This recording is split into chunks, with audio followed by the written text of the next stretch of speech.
Good morning, everyone. I'm glad to see you turning out in this beautiful day. It's cold, but it's a beautiful day. And it becomes more beautiful as we put into practice the truths that we receive in unity. And today, Santish is going to share with you some beautiful insights that are going to really help your life. And is there anybody here from another unity today? Anybody here for the first time? Raise your hand. If you're here for the first time, we have a gift for you. I guess we're not going to give that new Lexus away today. All right. Well, you're here to open up and enjoy the moment, and you will when you look forward to Santish's talk.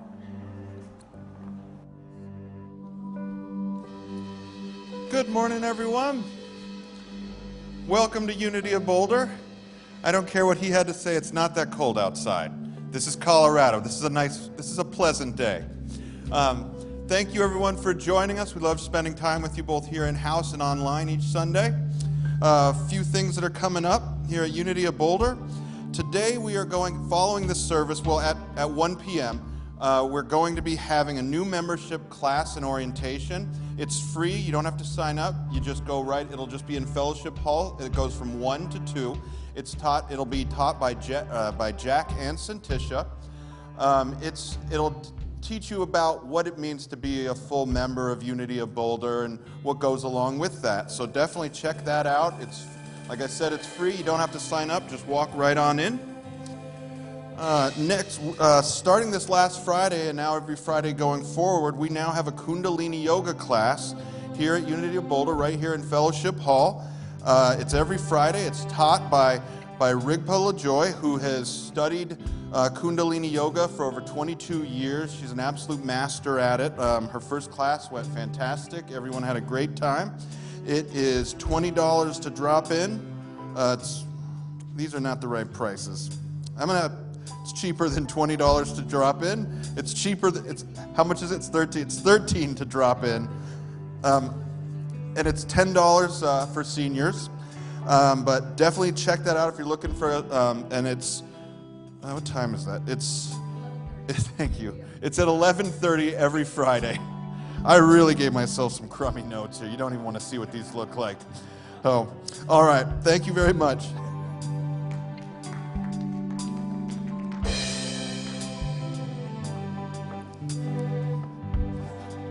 Good morning, everyone. Nice to see you here today.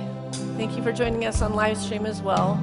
This is the moment in our service, which is a call to prayer. It's an opportunity to really come into the union and the oneness that we can bring healing into other people's lives by going into a higher consciousness, writing their names down on a piece of paper just for the demonstration aspect, but really the demonstration comes from a spiritual energy that we put out there to see the homeostasis and wholeness in everyone that's facing tribulation or trials or health issues right now. And you're allowed to write your own name down too. And we don't have to say what it is because we know that the universe knows what you need before you even ask. But we sing this song to come to the presence of this room and leave the world outside and allow this time to be a time to be treasured, to remember the power that lives within us.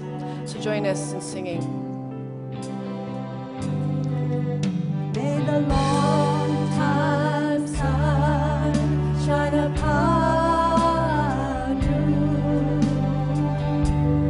Oh, love surround you, and the pure light within you.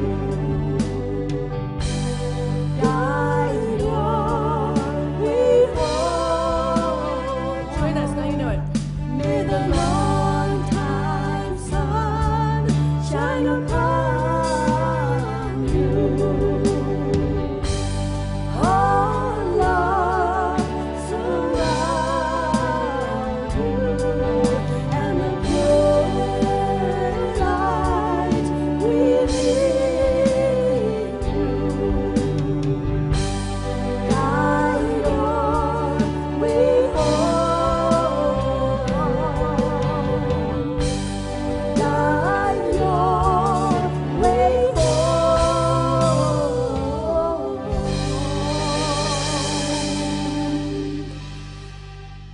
it is. And now we're going to invite our entertainment club up, and we're going to sing Amazing.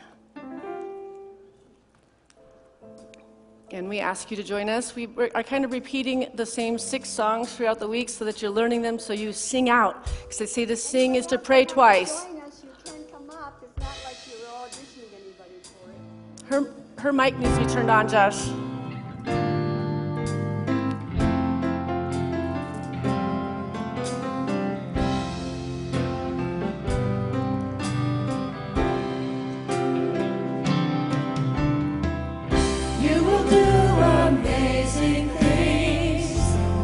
Choice each new day brings, and with every step you take, bless the progress that you make. The reason you live is there in every gift you give. Love your life, love your dreams, you will do amazing things.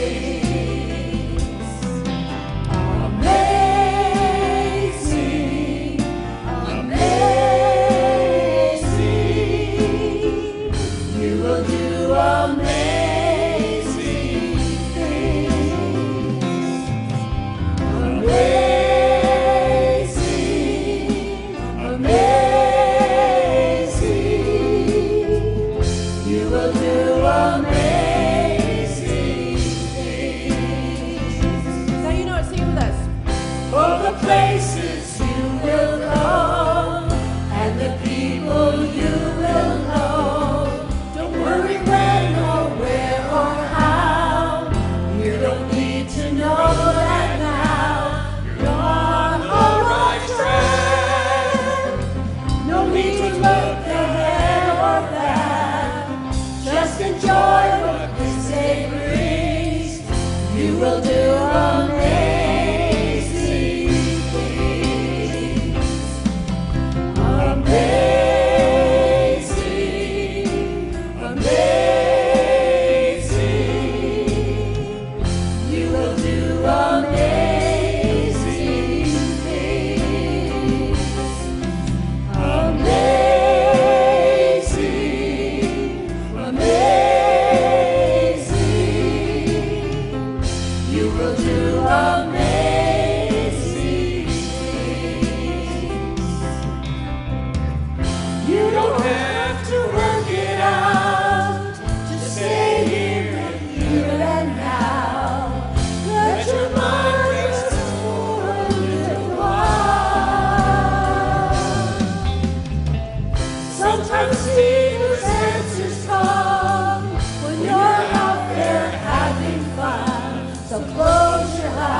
Singing.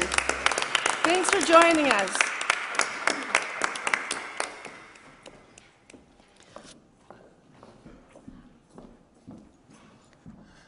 And now we'd like to welcome back to our stage once again, Rebecca Abraxas.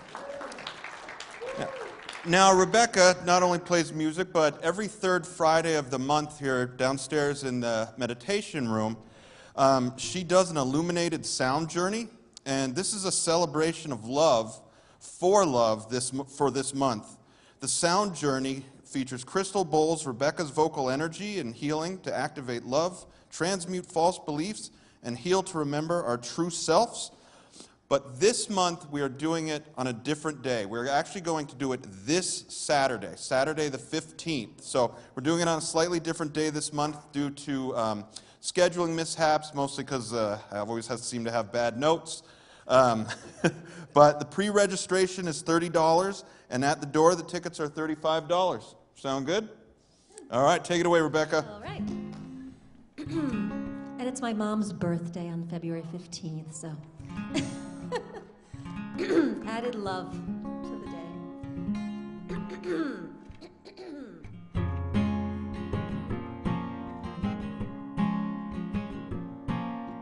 I wake up in tears in my bed. There's too many things going on in my head. I don't want to see the morning light, but there's a voice inside that says, receive, receive, receive the love, receive, receive, receive the light, receive the glory of your life. Oh, ooh,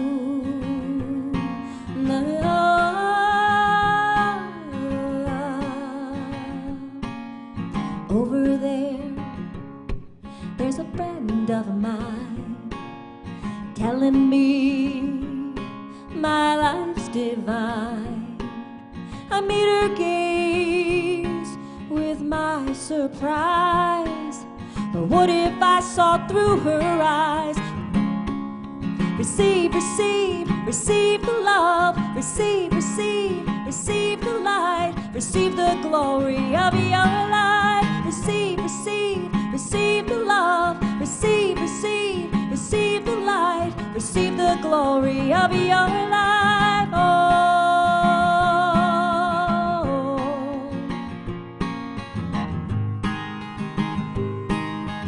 you have it all. You have it all in someone else's eyes. Borrow their eyes and see. You have it all. You have it all. Receive, receive, receive the love. Receive, receive, receive the light. Receive the glory of your life. Receive, receive, receive the love. Receive, receive, receive the light. Receive the glory of your life. Oh, oh, no.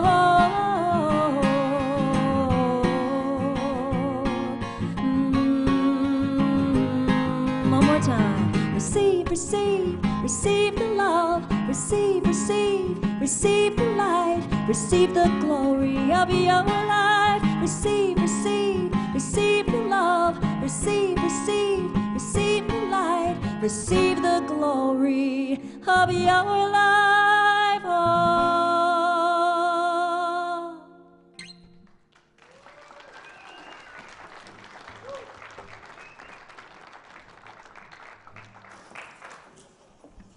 It's actually supposed to be right here. Thanks, babe. All right. Well, good morning. Thank you for that, Rebecca. It was a beautiful way to start. Always very inspired and congruent with what's going to be shared here today. We just know that when we live this spiritual life, we don't even see it as synchronicities anymore. It's the way it is when you meditate every day, and you don't even have to say what a sermon's about. It all connects with all the different people that are a part of it, and it's just such an amazing ride, really, when you recognize that there's something divine at the core of everything in life, the good and the difficult even. So today's talk is lose your mind to gain your soul. Yeah, and I, came up with this topic because, I teach what I have to learn, and I had an experience that I will share later that I needed to lose my mind to gain my soul. And I think that, the way the world is right now, especially in this country, it's going to take a lot of that kind of presence process to get out of the head and the intellect and analyzing the why and how, and there's just so much questions going on, and we got to really, really step into our spiritual practice, and we really got to remember that that's really the one constant in life that can transform and keep us in a beautiful place regardless of the things of the world, right? So in Polishing the Mirror by Ram Dass, it says this, and my clicker's not working. Maybe it's not on. Hey, there we go. All right. Part of the process of awakening is recognizing that the realities we thought were absolute are only relative. All you have to do is shift from one reality to another once, and your attachment to what you thought was real starts to collapse. Once the seed of awakening sprouts in you, there's no choice. There's no turning back. And Ram Dass, this is the Polishing the Mirror book that we're going to be having a book group starting, a woman's book group starting in March, so you can look out for that. And I'll be led by Deb King, who was my partner in all the book groups I used to run. But right now I'm not in a position to be able to teach classes at the moment because I'm going to full-time school at the same time as running the center, so I'm pretty stacked at the moment, and so I'm picking the best people that could possibly lead these areas, and I hope you start really supporting them because it's how you get more immersed in the Unity teachings and how Unity works, and how can we be following Ram Dass, who's really Buddhist, and how does that incorporate into Unity, right? And that's what that membership class today is going to be about. You're going to understand the fundamentals and how the golden rule is really the basis of Unity. And we're not necessarily a Christian path, but we're a new thought path that honors where all the religions agree and where the practices agree and where we get to tap into all the best of, right? When we study the Bible, we follow Jesus' teachings directly, right? And we metaphysically even still break them down and take them into the I and how they pertain to our personal lives as Jesus is our divine guide, right? And that divine guide is within us in that highest state of consciousness. So in the Bible, in King James Version of John 17, it says it this way, I have given them thy word, and the world hath hated them, because they are not of the world, even as I am not of the world. I have given them thy word, and the world hath hated them, because they are not of the world, even as I am not of the world. And we always know the statement that we are human beings having a spiritual experience, or we're spiritual beings having a human experience. But the human experience is of the world. And we're made in the likeness of the spiritual being first. That is the all-encompassing, that is the I am a perfect child of God. Therefore, I do not inherit all of the difficulties that are going on in my life, but we keep stepping in and looking upon the difficulties, and as a human, we're building on that in the world. And so when we're seeing that our life is not going well, we have to go back to self. And what are we harboring and holding? And this is going back to the idea of lose your mind to gain your soul. We have to lose our mind. We have to get rid of the words and the thoughts and the feelings around things that are limited that keep driving our life instead of looking upon the power of the word that we share in our life to transcend the limitations of the world and become the Christ consciousness that was promised to us from Jesus, right? And what we can do with that. So metaphysical meaning of hate, which is very rarely hear that in the Unity, but I think it's important because of the way we look at this world right now, and this is a word that actually is circulating at the moment. Hate, metaphysically, represents intense aversion, lingering antagonism, dislike in a mild form of hate. The remedy for hate is love. Peace and harmony are the only remedies that count. God is love, it says in John 1, and to live in God mind, people must cultivate love until it becomes the keynote of their lives. Right? So that's an important part. The remedy for hate is love, peace, and harmony. So what is the meaning of John 17, verse 14? Jesus is praying to God on behalf of his disciples. He's acknowledging that they are not of the world, just as he is not of the world. This passage highlights the idea that students of Jesus, or this Christ consciousness, should not be conformed to the sinful, which we know metaphysically means the error thoughts and patterns and the values of the world right now.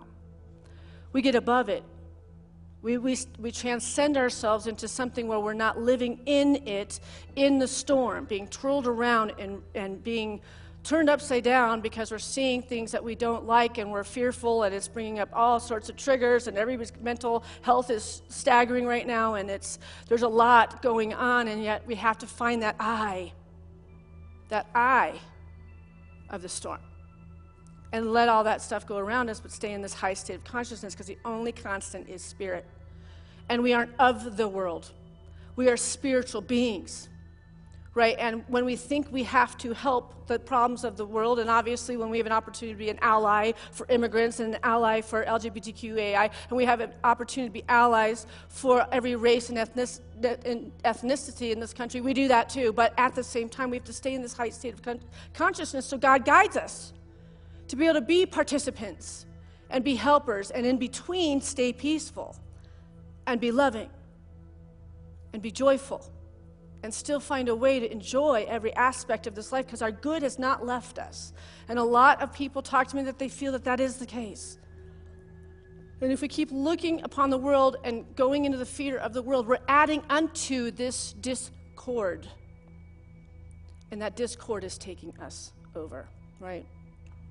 So we have to remember to stop watching the news as much as we can. I mean, it's good to be informed, but if you find yourself where your heart is starting to feel adrenalized, you're starting to project what this could turn out to be as the catastrophic, whatever you're making up in your head and mind and body, you probably need to turn it off, right? If you're not spiritualized enough to be able to look upon it from an eagle view and to realize that this thing that's happening here is also a polarity. There's a swing going on right now, right? And if we can keep ourselves from getting caught up in it, then we're winning the game here. The universe is asking us, can you look upon it but not be in it? Right? Can you look upon it but not let it take you off course of your spiritual development and your spiritual unfoldment, and as God in this world, to be a better version of what we want to see to come from all of it, right? In Romans 12, it says, do not conform to the pattern of this world, but be ye transformed by the renewal of your mind. Do not be conformed to the pattern of this world, but be ye transformed by the renewal of your mind. Then you'll be able to test and approve what God's will is. The good, the pleasing, and the perfect will. And as much as this all seems like it's easy, it's talk about taking on your consciousness. Our fifth principle in unity says it this way: through thoughts, words, and actions, we live the truth we know. It's one of the most important. It's about demonstration. It's about our personal demonstration, obviously in the oneness, but collectively giving to this oneness something wonderful. Through thoughts, words, and actions, you live the truth you know. What you're experiencing in your life has to do with what you're doing with those things. Those are your power tools. And if you don't have something nice to say, right, and the biggest thing is it's not really even just projecting it out here. Don't say it in here. We got to find a way to quiet the mind. We have to find a way to get into the centralness of this oneness and the peacefulness of it. And how do we do that? How do we quiet the mind? Meditation and prayer, sitting on the earth, walking with our dogs, having wonderful dreamy talks with our animals, right? Doing the cute stuff, being around cuteness, being around beauty, looking at videos of just the gorgeousness of what the Creator has created as a planet, the flowers and the spring and all the things that we're not seeing right now because it's a little dry here in Colorado, but we look at our beautiful Flatirons and we think, how did I manifest living in one of those beautiful places in the world? Right? Starting to look through the lens that I have more than enough, that I'm so blessed here. And so I have something to give back. I have something that I'm being called to. So I just returned from Unity Village, and that is the School of Unity in Kansas City, Missouri. And I spent the building right above the labyrinth. I was in there for probably 60 hours this week in an intensive with 16 other students. And it's such an amazing place. But at the same time, I was there with my classmates. I was there with the winter conference of the head board of directors that oversees all the unities in this country. And they were staying in the same hotel as us, and there was some meetings that we would get to attend and not vote on stuff, but just observe what they're trying to do. And they're trying to create more oneness, right? You know, it's like, because there is the reality that in spirituality and in every walk of faith, the political scene is still divided, right? And how do we, as a collective of ministers, come together and still just respect each other for each other's political views, but not lose faith and face of the spiritual work that is united always, right? And so at one of the gatherings at the conference, during one of the discussions in a large group about the future of unity as far as growth and where they see it in 5 years, a minister stood up and shared that she felt it was time that we address the political climate in our services and to help people that attend to stop spreading misinformation. And clearly, she had a stake in her opinion of the current president. And everyone could feel her frustration, and the answer to her was, we aren't here in the work of politics. We're here in the work of oneness. And obviously, we understand that God is our source. Source is our spirit. All of the above is the most important thing. And we can't look and say somebody has misinformation, because how can we know what the information is? I think all of us are confused. But the pointing at other people to separate us is a really big problem. Because separating ourselves from our family members and our friends and our family, our parents, our people that matter to us because they have a different opinion than us. This all started when COVID was going on. And it's like another opportunity for everyone just to keep isolated from community. And it's hurting these spiritual centers because we're all just avoiding each other because we can't face the fact that we can just accept people to have their own opinions, but still come together in this Christ consciousness, which a lot of us are still united in, right? And here's a minister really looking like she wasn't in peace in it. And I felt a lot of compassion for her because I felt like I am her sometimes. Who relates with her, right? But at the same time, do I want to go to church and talk about the president? We got plenty of that on TV. We got plenty of that on our social media. We got plenty of that. We want to remember God. We want to sit in the presence of the Holy Spirit that moves in and through us. We want to feel the peace of that love so that we can go back into our lives with our spouses, with our children, and give them and show them that radiant love so that we can keep the beauty of, like they say, to become like a child again, regardless of what's going on. Talk about homework right there. To stay in a love-backed place for everything, even though, right? In Love Without Conditions, it says it this way: you can't be a partner with God so long as you see yourself or anyone else as a victim.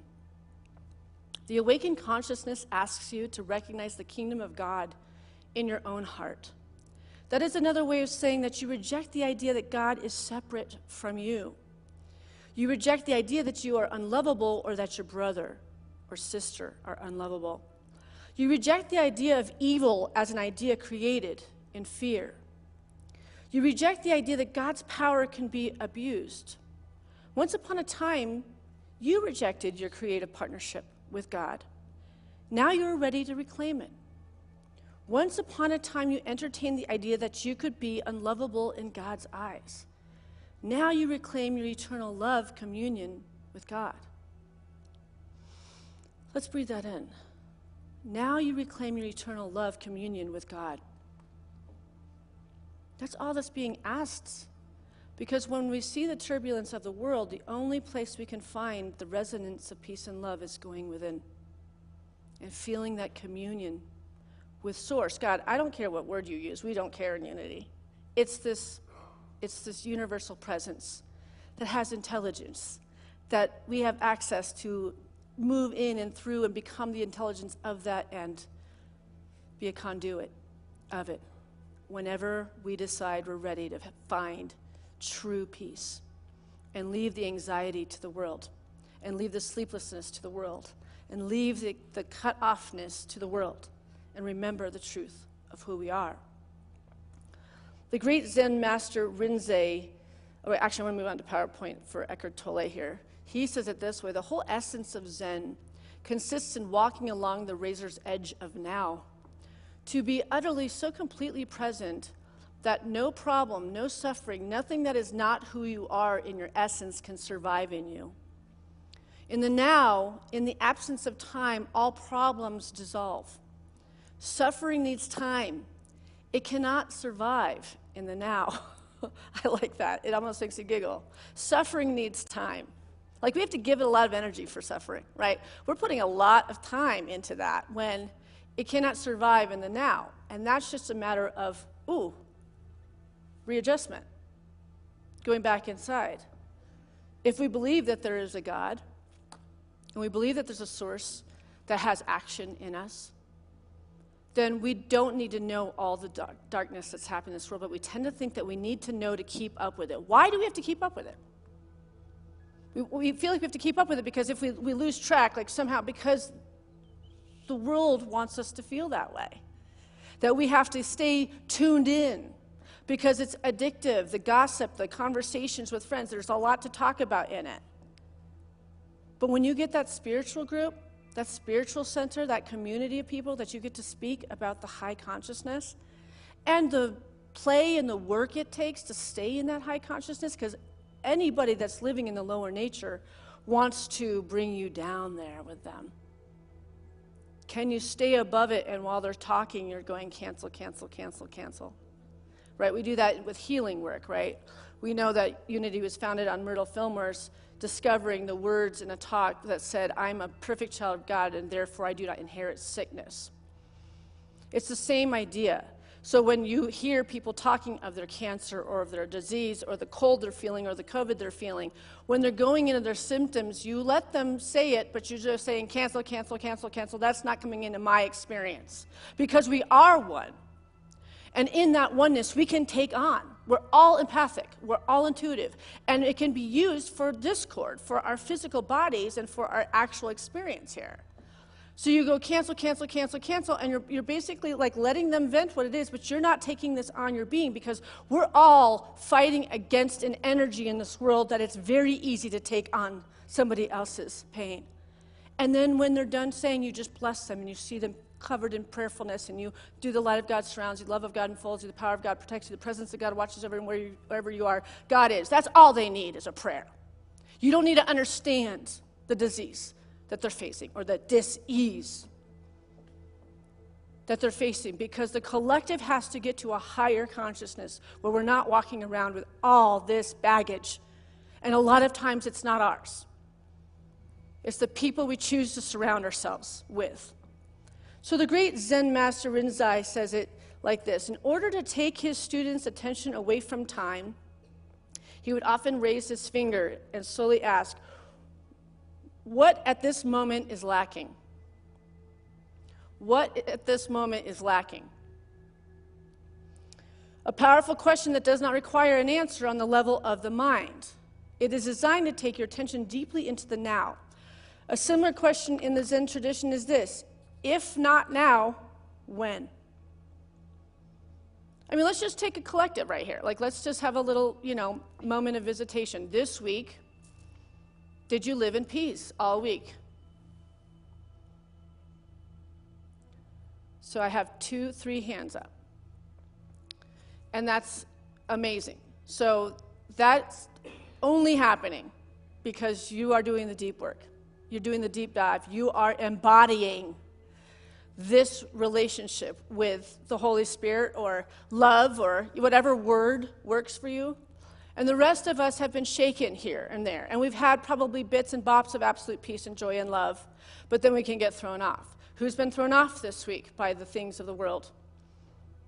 Right? And there's many of us. And I am going to share something that happened to me this week.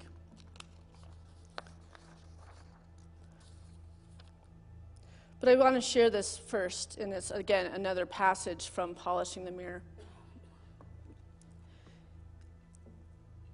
Oh, what is the definition of ego? Wait, I'm ahead of myself. Where am I? Oh, okay. I wanted to talk about this. So when we were just talking about the idea of it's not the mind and the body that has to help us stay in the now, it's just being in the now, right? So basically, all emotions are modifications of one primordial, undifferentiated emotion that has its origin in the loss of awareness of who you are beyond name and form. Because of its undifferentiated nature, it is hard to find a name that precisely describes the emotion. Fear comes close, but apart from a continuous sense of threat, it also includes a deep sense of abandonment and incompleteness. It may be best to use a term that is as undifferentiated as that basic emotion and simply call it pain. So that's what's happening when we're getting caught up in the world. And we're thinking about 10 generations down the road, or 12 generations, as the Native Americans want us to look at our planet. We want to look at the peace. We want to look at that there's a planet for our children to live on, right? That's the type of stuff I get lost in, and I start to get worrisome about the fact that we're not looking at the environment and all those different things. But underneath it, when I'm thinking about those things, it's fear or it's pain that's underneath it, because I know I've loved this planet my whole life, and I've done a lot of camping, and I've done a lot of backpacking, and I've really, really partaked in it, and I want it to always be there for the children and the generations that come. One of the main tasks of the mind is to fight or remove that emotional pain, which is one of the reasons for its incessant activity. But all it can ever achieve is to cover it up temporarily. In fact, the harder the mind struggles to get rid of the pain, the greater the pain.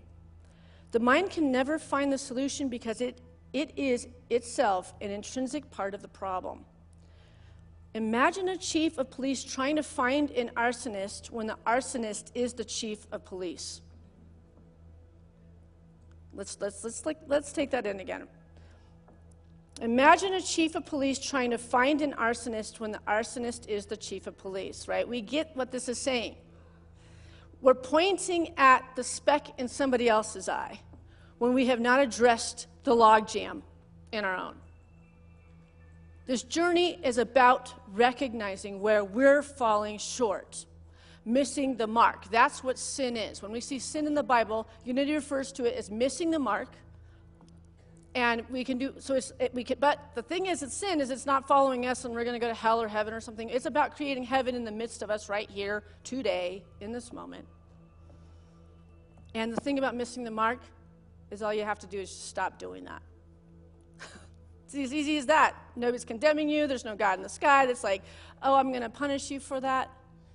The only one that's punished by missing the mark is ourselves, by ourselves, to ourselves, right? You will not be free of that pain until you cease, derive your sense of self from identification with the mind, which is to say from ego. The mind is then toppled from its place of power, and being reveals itself as your true nature. And what is the definition of ego? It's anywhere God is not present in body, mind, and spirit. It's not God's doing, it's the work of your own limiting thoughts, cutting you off from the very union with the one energy that moves everything divinely in your lives. That's what the ego is. In this definition, it's everywhere God isn't. So, I'm going to move on past this next slide, and I wanted to share about my trip to Unity Village. I left last week, last Sunday morning actually, and that big airplane crash had happened that week with the ice skaters on it and the children and everything, and I really, really took that into the cells of my being. And then there was another airplane crash on Friday night before leaving on Sunday, and then I found myself in a panic, right? Spending the weekend reviewing my whole life because I have to get on that plane. I don't have a backup plan. I can't drive out there at this point. I didn't have enough time. And I'm recognizing all that I have.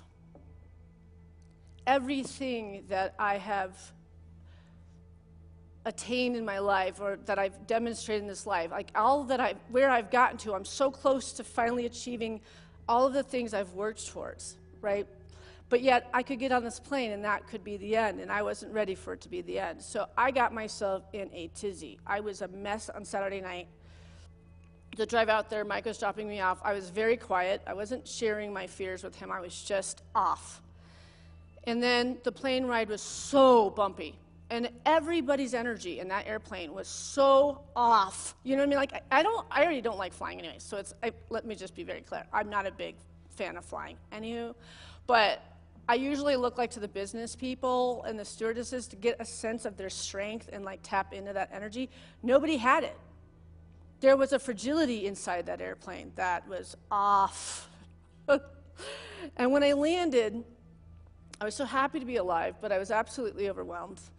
And when I got to Uni Village and I got to my hotel, I walked in, and there are all my fellow students and friends that I'm going to school with, and we're all such a family, and they're like, "Are you okay?" And I'm like thinking I'd put on the face, like, are you okay? And I was like, "Yeah, I'm fine." And like, "You don't look fine," right? I wasn't BSing anybody, I guess. I mean, clearly my face looked a certain way, and I said, I took into my cells, into my being, plane crashes. Right? And they're like, "It's so lucky because there was just a plane crash an hour ago." And I left that situation, went to the hotel, I called Mike, just panicked. "You're going to have to come pick me up. I'm not getting on a plane now." Like, I just put myself into a crazy place. And that's when I picked up the Polishing the Mirror book by Ram Dass and just started reading it and reading it and reading it. I never looked at the news the rest of the week. So when I wasn't in classes, I was literally just reading that book. And it brought me back to center. And I didn't identify with plane crashes anymore. I didn't let any information, when people want to tell me about news, it was like, I'm not going to hear it. I've got to get on a plane. But yet, I just immersed myself in the love of this community that I have. And it was really good because I think I do watch social media too much, and I recognize that I really gave myself this week with no TV and no phones and no nothing. And it was a miraculous experience, and by the time I got to the plane, I had nothing. There was no trigger because I just stayed with the spiritual and recognizing if it's my time to go, I don't even have to think of what that means. It's my time. But it was like two different people within the week, of the person that went to that plane to the person that went to the plane on Friday. So that connection of these people and the love that they held for me and helping me calm down and get out of my triggers and recognize that I was safe, I felt that feeling of belonging somewhere. And I think it's the most innate need for all of us, is to feel safe and a sense of belonging. And while I love like communing with all of you guys and being in the study groups and all that stuff, it's really nice to be with people that have the same calling and be in the same work with. So I get to really immerse and learn from them, and they get to learn from me. And it really got me thinking about how much this thing of the world and this whole reality is separating us. And yet these spiritual centers are sitting here ready to be the shelter of safety and belonging, to harness that kind of energy so we always have somewhere to go, to remember the truth of our being and speak it in all the unique ways that we do, and to be able to be mirrored with the kind of love that we all are. Because the world's not showing that to us anymore. And this practice is a lot more fun in community. There's a lot more belly laughs, and we get to laugh at the craziness of this world, and we can find a way to not be looking at it through such a stressful lens, and remember why we are actually here. So I'm going to take us into a meditation so we can just embody some of the things I'm talking about today. And I will finish this talk next week, because there's a lot more to it.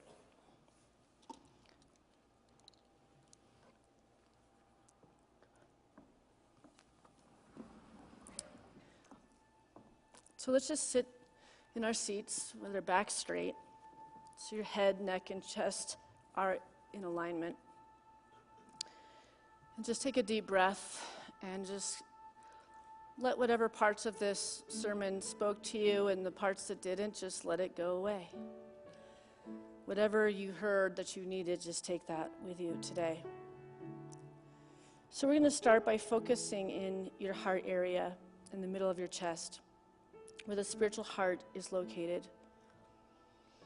Breathe in and out of your chest, focusing on your heart as if you were breathing in and out through your heart. And breathe deeply. Because the purity of your seeking, many incredibly high beings are present. And with them comes the spiritual substance out of which all form derives. You can imagine that substance as a golden mist that fills the air with every breath. Don't just breathe in air. Imagine you are pulling into yourself this golden substance. Fill with it. Let it pour through your entire body. Breathe in the energy of the universe. Breathe in the breath of God. Let it fill your whole body. Each time you breathe out all of the things in you that keep you from knowing your true self. Breathe out all the separateness, all the feelings of unworthiness, all the attachment to your pain, whether it's physical or psychological. Breathe out anger and doubt and confusion. And breathe in God's breath.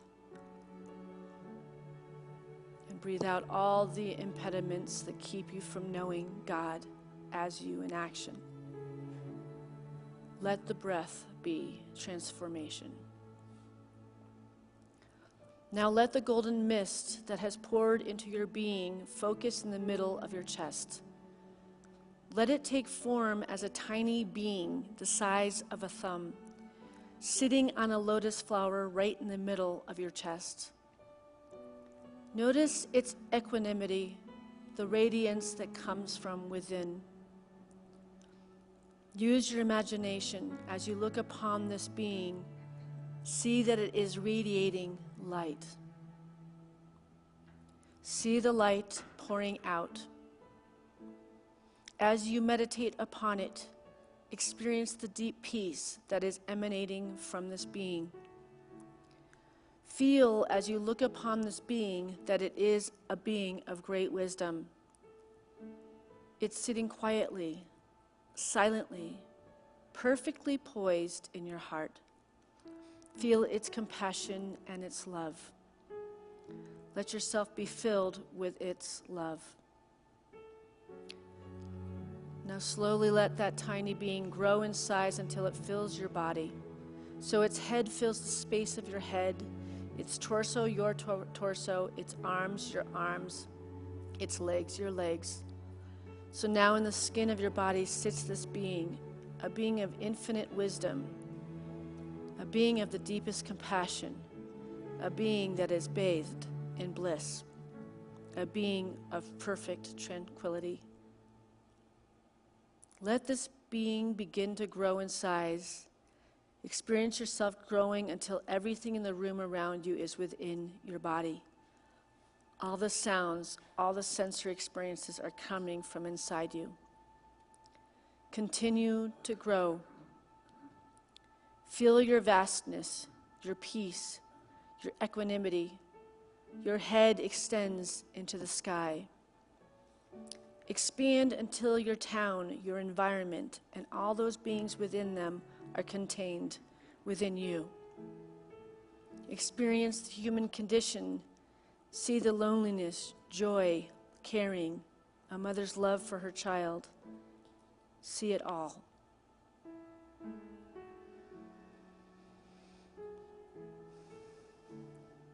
It is all within you. See it with compassion and with caring, and at the same moment with equanimity.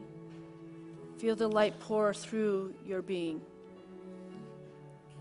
Continue to grow until not only this galaxy, but every galaxy is within you. Until everything you can conceive of is within you. All of it is inside you. You are the only one. Feel your aloneness, your silence, your peace. There are no other beings here. All planes of consciousness are within you, and all beings are within you. You are the Ancient One. Everything that ever was, is, or will be is part of the dance of your being. You are the universe, so you have infinite wisdom. You feel all of the feelings of the universe, so you have infinite compassion. Let the boundaries of your being dissolve and merge yourself into that which is beyond form. Sit for a moment in the formless, beyond compassion, beyond love, beyond God. Let it all be in its perfection.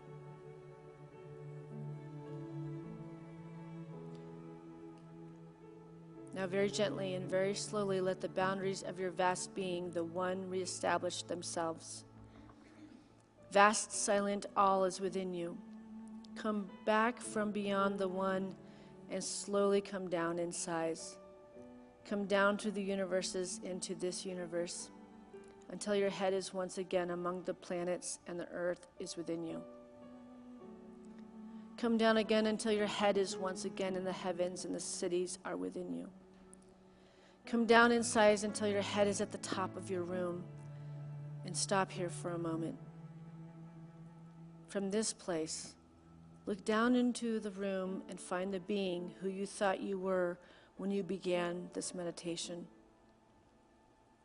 Look at that being, bringing to bear all your love and compassion. See the journey of that being as it is living out this incarnation. See its fears, its doubts, its connections. See all the thoughts and objects it clings to that keep it from being free. See how close it is to knowing who it is. Look within that being and see the purity of its soul. Reach down and with your mind, very gently place your hand on the head of this being and bestow upon it your blessing that is this very life. It may fully know itself, experience simultaneously that which blesses and that which is being blessed. Now come back down into the body. That love and peace are pouring out of you to all beings everywhere like a beacon for all those who suffer. Send the light of love and peace out to the people who are ill, who are lonely, who are afraid, who have lost their way. Share your blessings because only when you give can you continue to receive. As you journey on the spiritual path, accept the responsibility for sharing what you receive, because that is part of God's harmony of becoming an instrument for the will of God. And so we are one, and we are holy, and we are the embodiment of this God source in action. And we are so very grateful, Spirit, for all of it. We're here to grow, and we accept that. Thank you, God. Amen.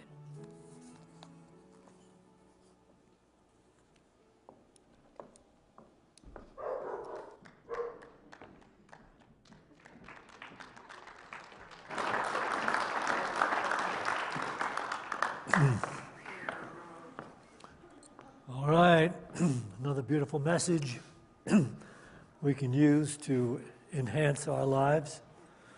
And so here we are with the opportunity to change the thinking of the world.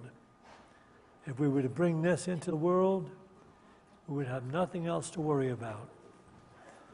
And so I'd like to say to all of you that are watching this live stream,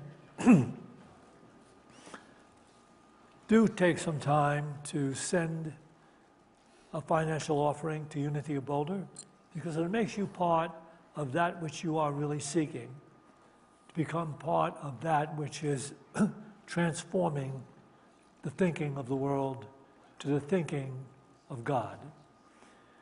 And everyone here, we can bring into our hands that gift we'd like to make to Unity, and we can bless it with this offering prayer. divine love through me blesses and multiplies all that I have, all that I give, and all that I receive, because I give. And so it is. And don't forget, this afternoon, 1 o'clock, if you're interested in finding out what it means to be a member of Unity of Boulder, show up in Fellowship Hall, and we're going to spend an hour together opening up the truths that make Unity the dynamic force that it is. Here's another dynamic force, Rebecca Braxis.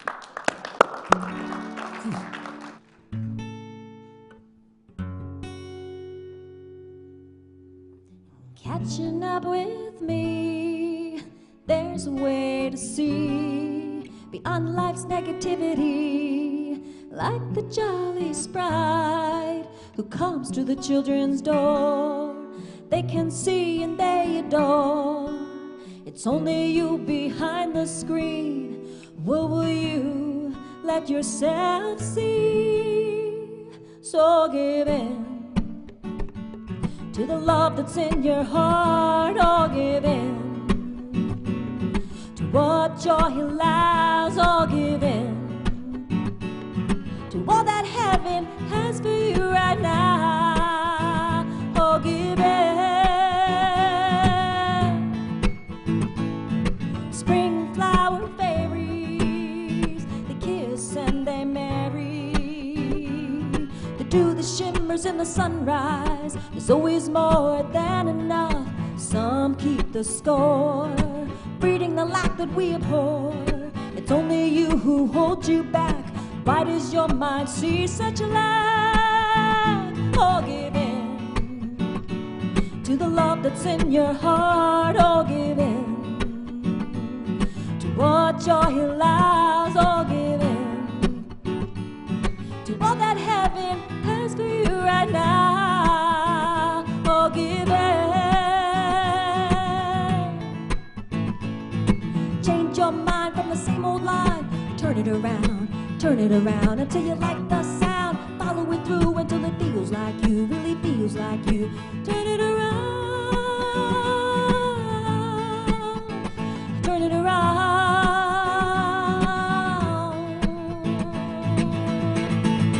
So give in to the love that's in your heart. Oh, give in to what joy allows. Oh, give in to all that heaven has for you right now. Oh, give in.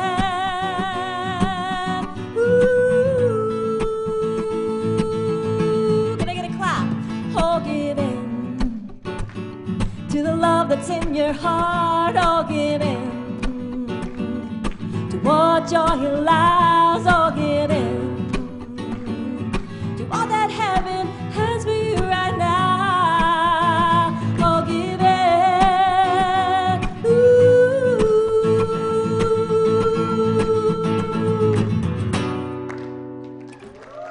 Thank you.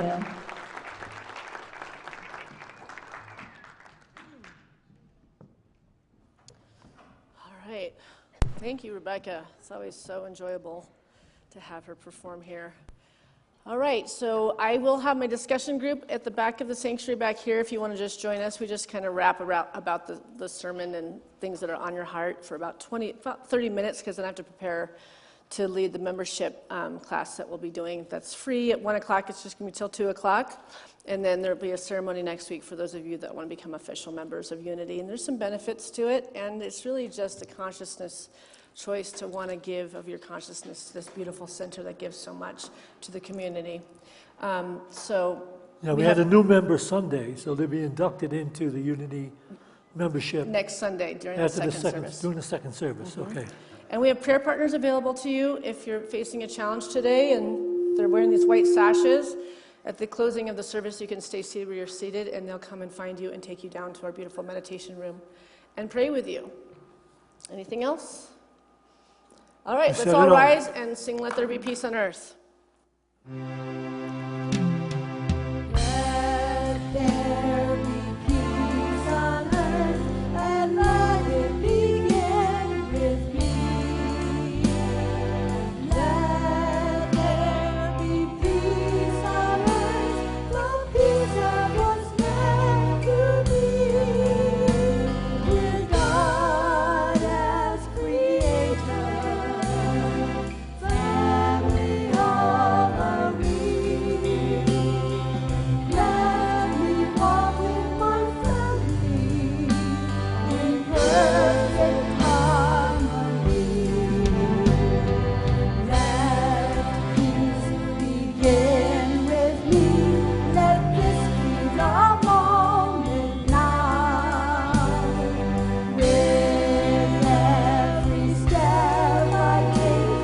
And this be my joyous vow, to take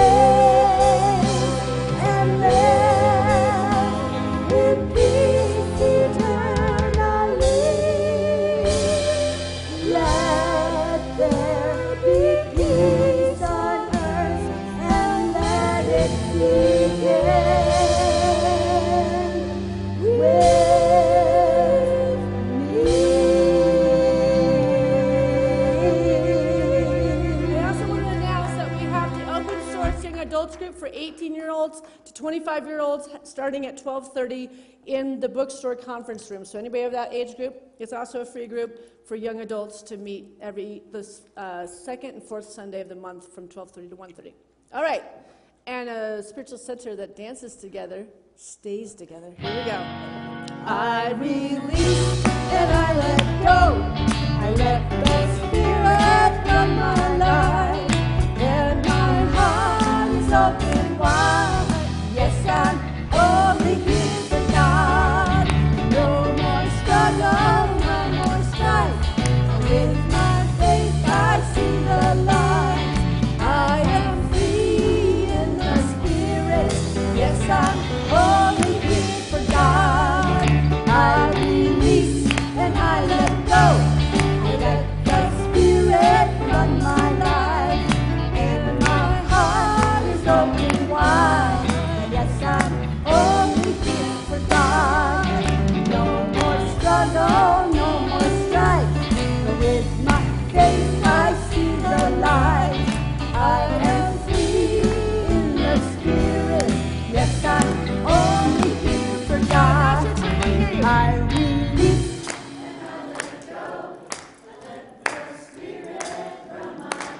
and my heart. Yes, I'm only here for God. No more struggle.